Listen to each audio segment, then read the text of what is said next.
y'all. So today I would like to talk about the documentary series Ancient Apocalypse. And the reason why I want to talk about this is because we have this deep cultural belief that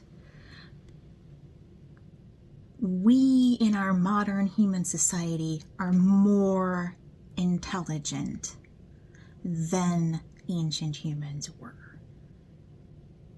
We have more collected knowledge at this point, but they were no less intelligent. And that disconnect is really deeply rooted in colonizer arrogance. Because that is the same mentality that made the conquistadors think that they were morally righteous.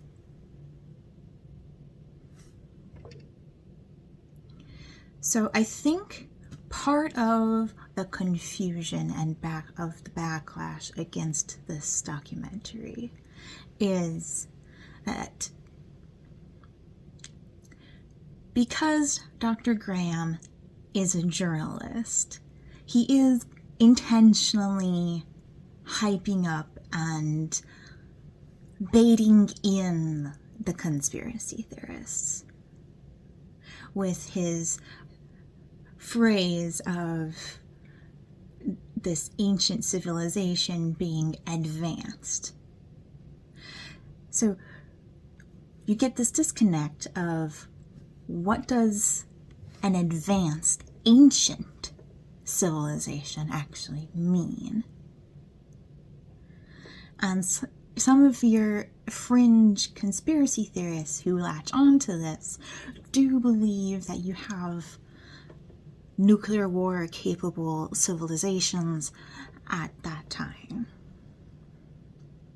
But I think what this documentary series actually showed evidence for was there was a global flood around approximately 12,000 BC. Sorry, baby, you can go out.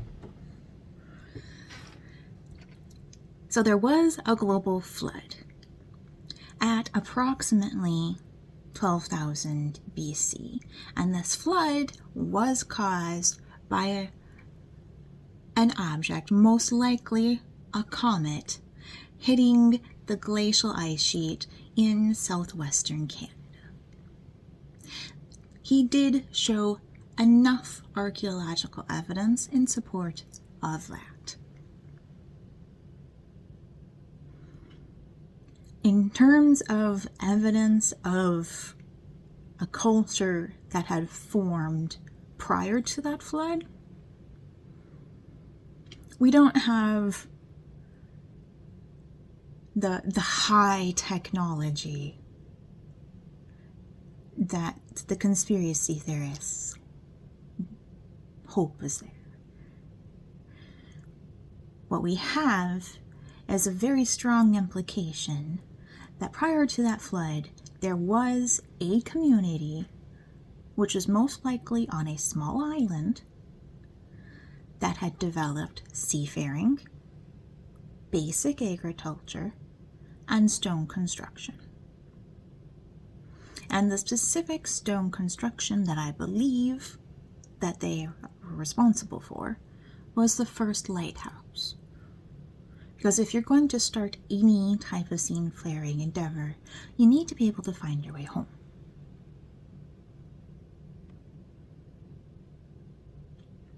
And if you're on a small island, you can't just be doing a nomadic hunter-gatherer sort of lifestyle unless you have boats.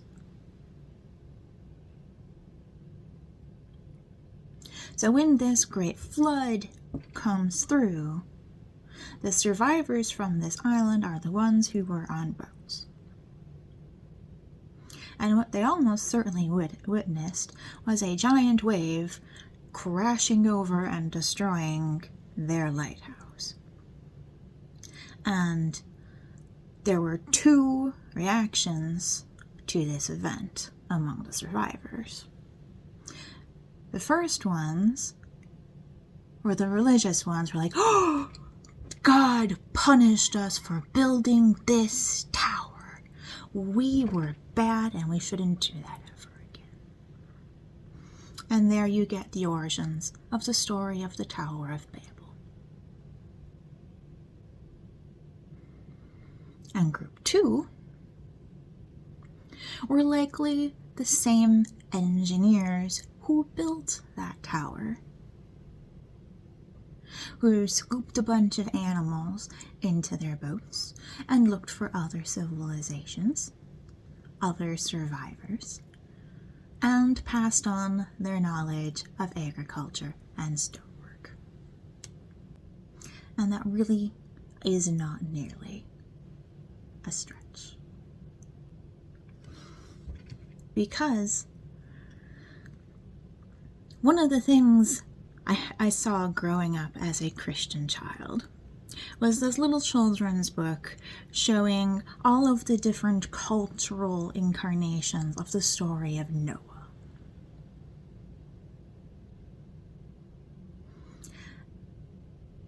And you can't be entirely dismissive of oral history.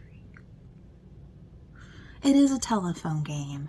You're going to get your big fish stories and your embellishments and simplifications and symbols. But when the majority of your global cultures have a legend of a massive global flood, and you have archaeological evidence that supports this, you can't be dismissive entirely of this documentary series. And the biggest reason why you shouldn't be dismissive of it is because you're dismissing the origins of science. Because these same engineers who said, "Oh, we need bigger boats, we need bigger, stronger towers," saw that incoming comet and said, "Oh, we need to pay attention to the stars." And very clearly, every ancient historical monument is telling people to look at the stars.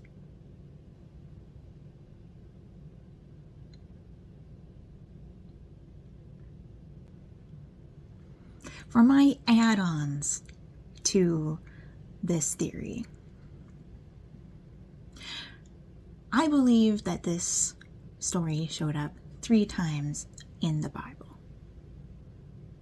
Because the first 5 books of the Bible are all compiled oral history, traditionally attributed to Moses. But if Moses himself wrote them, the story of Moses wouldn't be a compilation of 2 different stories. Go read it, it's pretty obvious. But back to the 3 stories. I already mentioned that the story of the Tower of Babel is the story of this first lighthouse being crushed by a massive wave. And Noah's Ark is these boats that picked up what animals they could and passed on a legend of how to build a bigger boat that could have saved more animals.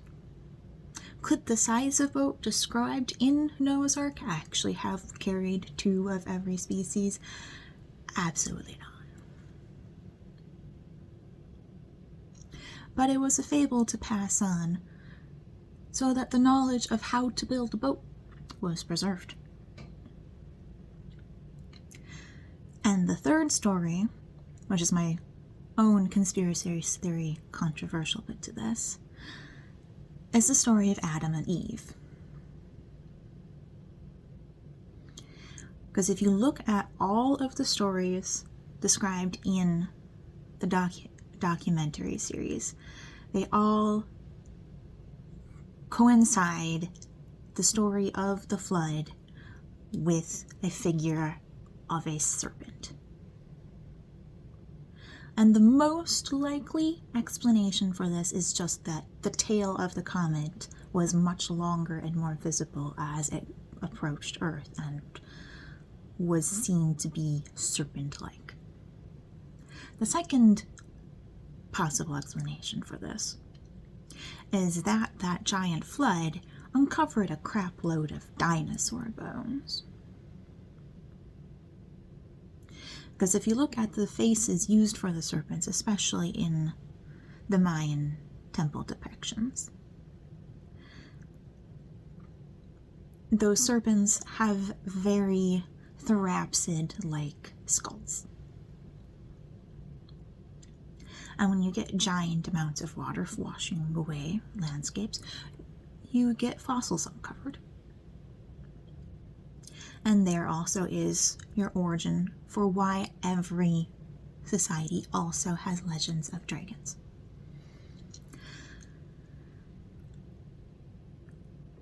But yes, the reason why I believe that Adam and Eve are another ancient apocalypse story is that they were cast out of the garden by the actions of a serpent.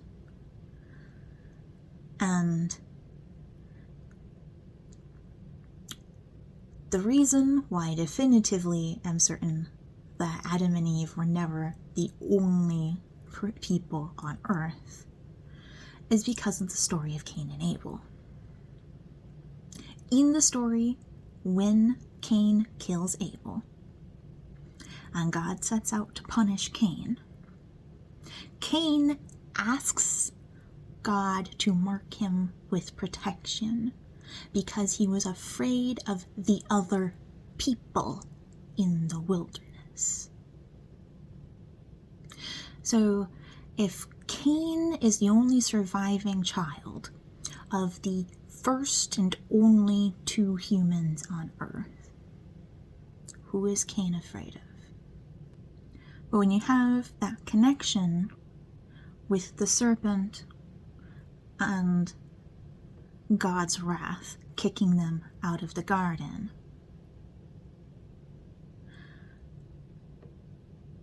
more likely Adam and Eve did live alone and thought for some time that they were the last two people on Earth. And I think a lot of cultures had individuals who thought that they were the last two people on Earth. And then they got passed down as being the first two people on Earth. Because unless your culture had developed boats by this point, the only way you would have survived this flood was if you managed to climb yourself up a mountain, or were already there. I'm going to wrap up with another myth that proved to be true. The war for Troy. The Trojan War.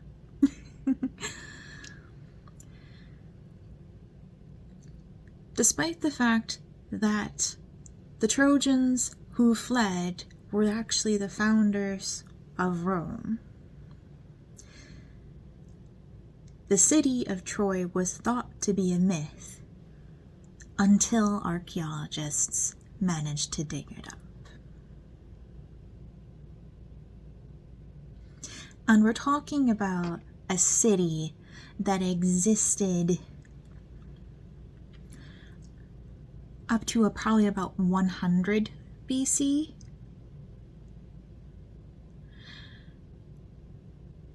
And you can see how losing something that recent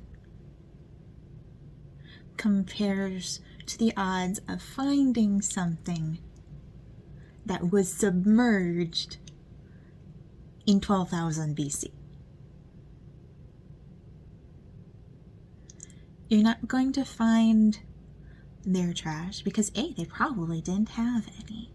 That's mostly a modern problem.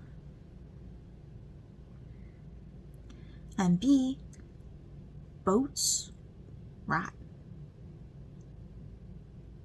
The lighthouse would have been completely collapsed. Anything they had there would have been completely washed away into the ocean.